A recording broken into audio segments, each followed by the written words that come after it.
Aga küüslauk sobib hästi ka ju lihaga, et siingi on siin on jah, pekk on ka meil oma retsepti järgi tehtud. Sest tegelikult ma leidsin selle retsepti kusagil, analoogse retsepti, leidsin internetist ja ma tahtsin kunagi sellist pekki teha. Ma nüüd ükskord sain sellist pekki, aga keegi seda ei anna mul retsepti. Ja siis ise siis katsetasin ja see on nüüd kuumutatud. Ta ei ole niimoodi soolatud. Tavaliselt nagu tehakse, kas soolatakse soolvee sisse või soolatakse kuiva sisse. Kuiva soolaga tehakse. Aga minul on ta tehtud, tähendab kuumutatud, kuuma soolalahusesse panen. Ja siis tõstad ära ja siis 4 või 5 päeva seisab seal soolalahus. Mitte kuumas ei jahtu maa ja siis seisab seal.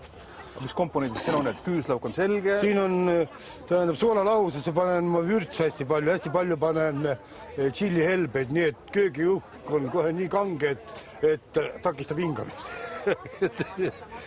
Ja siis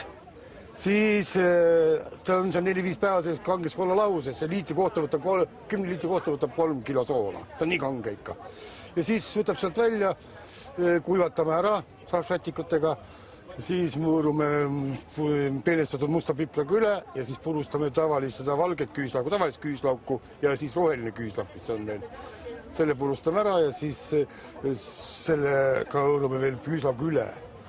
Ja kui pakime ära sinna nõudesse, siis lõikame veel küüslaugu laaste vahele ja ta säilib meil pergamenpaberis. Pergamenpaber on ümber ja siis säilib seal ja külmas. Või leiva peale soovitud lõigata hästi õukeselt ristud, hästi õukeselt see pekk ja siis ta on nii sulab suus.